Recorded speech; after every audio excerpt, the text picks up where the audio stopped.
It was announced in December of 2023 that Maryland's revenue projections were a problem. How big a problem, you might ask? Well, so big a problem that when revised projections that were even worse were announced last week, that revenue projections fell for the fifth time since the pandemic. Alarm bells went off through a legislature that loves to tax and spend and spend and spend a little bit more. Governor Moore's proposed budget is now $500 million short, and everyone is wondering where to come up with the additional funds.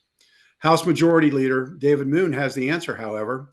That's to impose a sales tax on everything that moves, services, and transfers, including a sales tax on funeral services. Mark, Delegate Moon's proposal will impose a tax on virtually all services. If people hate transaction fees on their credit cards now, just wait till they see a sales tax every time you go to a doctor. Well, this is a terrible idea. And, to put it in context of individual people, in the out years, after 2 or 3 years, this would result in an increase on average for each resident in Maryland of about $400 a year. But one of the challenges for it is so many services can be delivered remotely. It will have the impact, if it were implemented, of encouraging people to look elsewhere outside of Maryland for services so that they didn't have to pay the taxes. And of course, we're a state with borders, with multiple jurisdictions, and that's a real risk that would hurt small businesses in our state. That's a great comment, Mark, because I hadn't thought about that. I mean, one of the proposed taxes is tax legal services. I'm an attorney, and if I had my office in Virginia as opposed to Rockville, I'm still licensed in Maryland. I suppose I wouldn't have to charge a sales tax if I'm located in Virginia. So that's an interesting concept. Maybe I'm going to, right now I'm down in Delaware right now at a remote location. Maybe I'll just move to the beach and say to hell with it.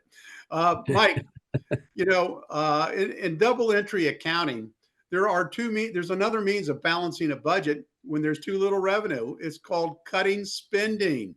Is this something that the legislature, years ago, the General Assembly could only cut spending on the governor's budget, not increase spending? Things have certainly changed. What's going to happen, do you think? Well, I mean, I think we knew this was on the horizon. I mean, there were a number of articles already about the fiscal challenge that we were going to have next year. They just weren't anticipating having it this year. And so I think the challenge that the legislature is now facing is, do you take a short-term fix and do something that gets you through this year, knowing full well that you've got to come up with a longer-term solution going into next year?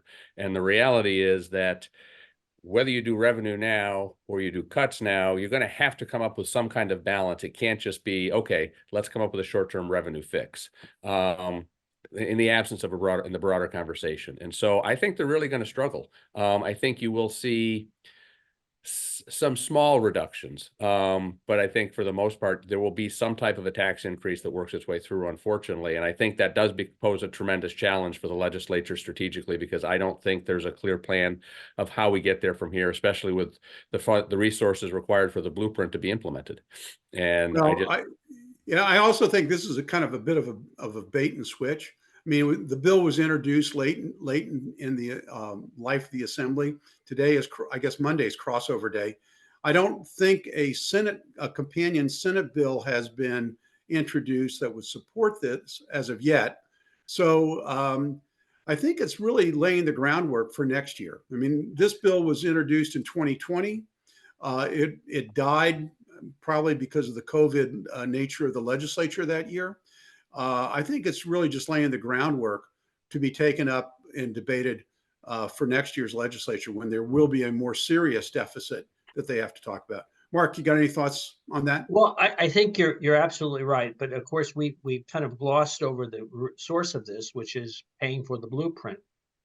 Other jurisdictions around the country are in tax cutting mode, not tax increasing mode. And the reason for that difference is that Maryland is increasing spending to a substantial degree. Well, and I think one of the real challenges that we're confronting, and I think we'll get to this later in the program as it looks at Montgomery County, but I think statewide, our receipts are down, our revenue is down. And I think we've got to be very cognizant of that and identify what strategies we're looking for from an economic development perspective to begin to augment that and move that in the other direction. I mean, to your point, we've written this down 5 consecutive times now.